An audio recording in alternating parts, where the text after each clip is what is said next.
হযরত আব্দুল্লাহ জুলবাজানাইন, যার কথা বুখারীতে লেখা হয়েছে। সুবহানাল্লাহ।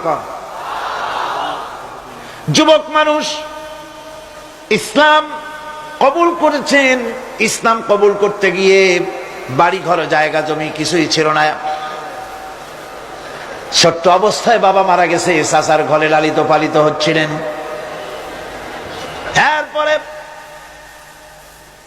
রাসূলের প্রতি ঈমান আনবেন, চাচার ভয়তে পারেন না। হুজুর হিজরত করলেন। আব্দুল্লাহ, তার নাম ছিল আব্দুল উজ্জা, তিনি চলে গেলেন চাচার কাছে। চাচা গো, মুহাম্মদ সাল্লাল্লাহু আলাইহি ওয়াসাল্লাম আল্লাহর নবী, ব্যাপারে তোমার মত কি? তিনি বলেন, আমারও তো তাই মনে হয়। যদি তাই মনে হয় তার উপর ঈমান আনবেন কিনা? চাচা বলে, না, কখনো ঈমান আনবো না।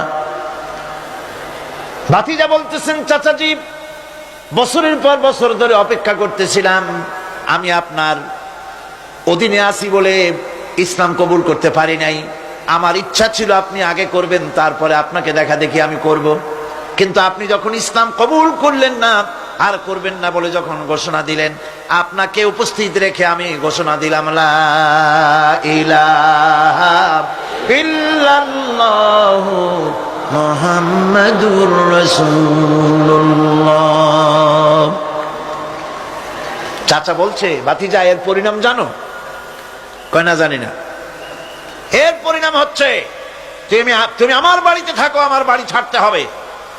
বললেন, রাজি আছি। উট ছাগল ভেড়া ঘোড়া যা দিছি ছাড়তে হবে। বলছে, রাজি আছি।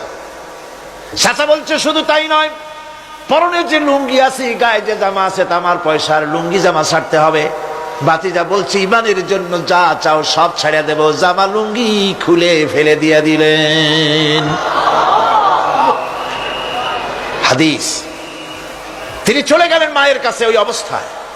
মা এই যুবক ছেলেকে উলঙ্গ অবস্থায় দেখে 2 হাত দিয়ে নিজের চোখ চেপে ধরেছেন। বাবা, তোমার এই অবস্থা কেন? ছেলে বলছেন, মা, ঈমান আনার কারণে আমার এই অবস্থা হয়েছে। মা বলে, বাবারে, কি চাও আমার কাছে? আব্দুল উজ্জা বলছে, মা, কিচ্ছু চাই না, একটুখানি কাপড় আমারে দাও, আমি বিশ্ব নবী মুহাম্মদ সাল্লাল্লাহু আলাইহি ওয়াসাল্লামের খেদমতে যেতে চাই। মায়ের কাছে পুরানা কম্বল ছিল, কম্বলটা তিনি দিয়ে দিলেন। হযরতে, এখনো তো সে মুসলমান হয়নি, ওই কম্বলটা ছিঁড়ে নিয়ে 2 টুকরা করে কম্বলটা পরলেন, আদাটা, তাতে করে হাঁটু ঢাকে না, আর একটা কোন রকম গায়ে দিলেন। এরপরে হেঁটে হেঁটে কষ্ট করে মদিনায় চলে গেলেন। মসজিদে নববীর ভিতরে ঢুকে দরজার কাছে বসা বিশ্বনবী জনাবে মুহাম্মদুর রাসূলুল্লাহ সাল্লাল্লাহু আলাইহি ওয়াসাল্লাম মসজিদে নববীতে, যুবক, হাঁটুর উপরে কাপড়, মাথার চুল উস্কো খুস্কো চেহারা, ক্ষুধার্ত চেহারা। হুজুর জিজ্ঞেস করছেন, তুমি কে? তিনি বললেন, আমার নাম আব্দুল উজ্জা। তোমার এই অবস্থা কেন? তিনি বললেন, হুজুর, ঈমান আনার জন্য বাড়ি ঘর জায়গা জমিন উট বাছুর সব হারাইছি, এমনকি পরনের লুঙ্গিও আমার দেয় নাই, মার কম্বলটা ছিঁড়িয়ে এনেছি। নবীজি আসহাবে সুফফার ভিতরে তাকে বসতে দিলেন, তাকে থাকতে দিলেন, আর বললেন, তারে কোরআন শরীফ শিখাবা। আব্দুল উজ্জাকে হুজুর বললেন, তোমার নাম উজ্জা নয়, তোমার নাম আব্দুল্লাহ। হাদিস শরীফে এসেছে, আল্লাহর কাছে 2টা নাম বেশি প্রিয়, একটা হচ্ছে আব্দুল্লাহ, আর একটা হচ্ছে আব্দুর রহমান। মুসলমান হলেন। এরপরে আসহাবে সুফফার মধ্যে বসে আছেন, কোরআন শরীফ জোরে জোরে তেলাওয়াত করেন। আসহাবে সুফফা রাসূলের কাছে নালিশ করলেন, অভিযোগ করলেন, হুজুর, এই আব্দুল্লাহর কোরআন শরীফ এত জোরে পড়ে, তার চিল্লানির জ্বালায় আমরা বিশ্রাম করতে পারি না। নবীজি বললেন, সাহাবীরা, আব্দুল্লাহকে বেশি করে চিল্লাইতে দাও, বাধা দিও না, কারণ তার ঈমান বড় দামের ঈমান হয়েছে, ঈমান আনতে গিয়ে কিছু আনতে পারে নাই, তাকে বাধা দিও না, প্রাণ ভরে চিল্লাইতে দাও, জোরে জোরে পড়তে দাও। ইতিমধ্যে তাবুকের যুদ্ধের রণদামামা বেজে উঠেছে। রোমান সৈন্যরা হুজুরের সঙ্গে যুদ্ধ করবে, জিহাদ করবে, ইসলামকে পরাজিত করার জন্য তারা আক্রমণের প্রস্তুতি নিল। নবীজি রোমানদের সঙ্গে লড়াই হবে বলে সাহাবায়ে কেরামদের কাছে সাহায্য চাইলেন, যার কাছে যা আছে অস্ত্রপাতি জমা করো, টাকা দাও, পয়সা দাও। সবাই মিলে দিতে লাগলেন।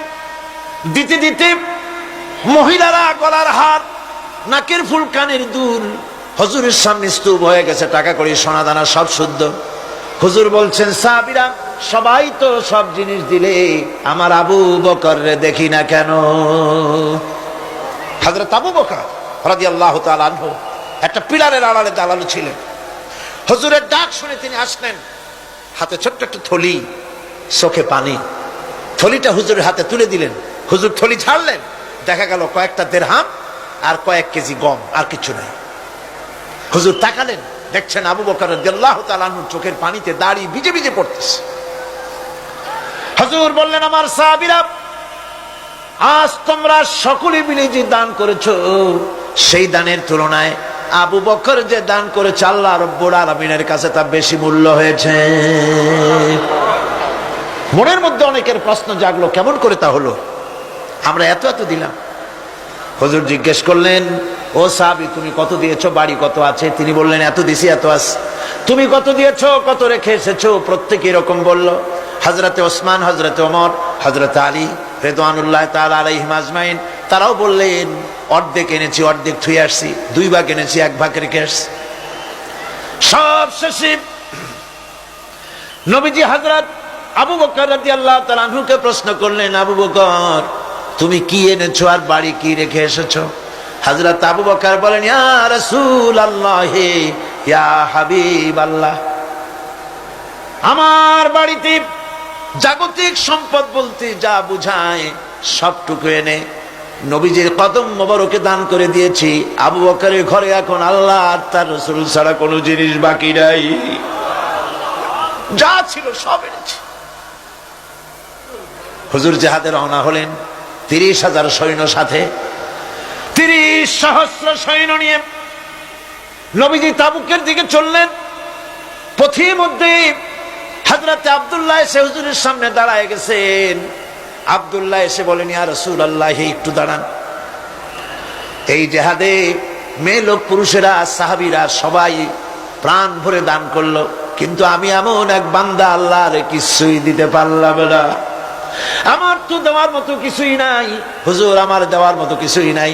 তবে আমি আপনার কাছে দোয়া চাই, আপনি দোয়া করুন, আমি যেন এই যুদ্ধে, এই জিহাদের ময়দানে আমি যেন শহীদ হতে পারি। নবীজি বললেন, একটু বাকল নিয়ে আসো গাছের। একটা গাছের বাকল আনা হলো। এই বাকলটা হুজুর নিজ হাতে আব্দুল্লাহর হাতে বাঁধা দিলেন, আর বললেন, রব্বুল আলামিন, আমি আব্দুল্লাহর রক্ত কাফেরদের জন্য হারাম করে দিলাম। হযরত আব্দুল্লাহ কেঁদে জারজার হয়ে যাচ্ছেন, বলছেন, ইয়া রাসূলুল্লাহ, আমি চাইলাম শহীদ হব, আর আপনি আমার রক্তকে কাফেরদের জন্য হারাম করে দিলেন। হুজুর বলেন, আব্দুল্লাহ রে, এখন যদি তোমার মৃত্যু জ্বরের ভিতর হয়, আল্লাহ রাব্বুল আলামিন তোমারে শাহাদাত নসিব করে দিবেন। তাবুকের ময়দানে হুজুর চলে গেলেন। কয়েকদিন পরে খবর আসলো হুজুরের কাছে, আব্দুল্লাহ কয়েকদিন জ্বর ভোগ করে আব্দুল্লাহ মারা গিয়েছেন। হুজুর বললেন, তার জানাজার ব্যবস্থা করো, কাফন দাফনের ব্যবস্থা করো। ব্যবস্থা হয়ে গেল। রাতের বেলায় দাফন হবে।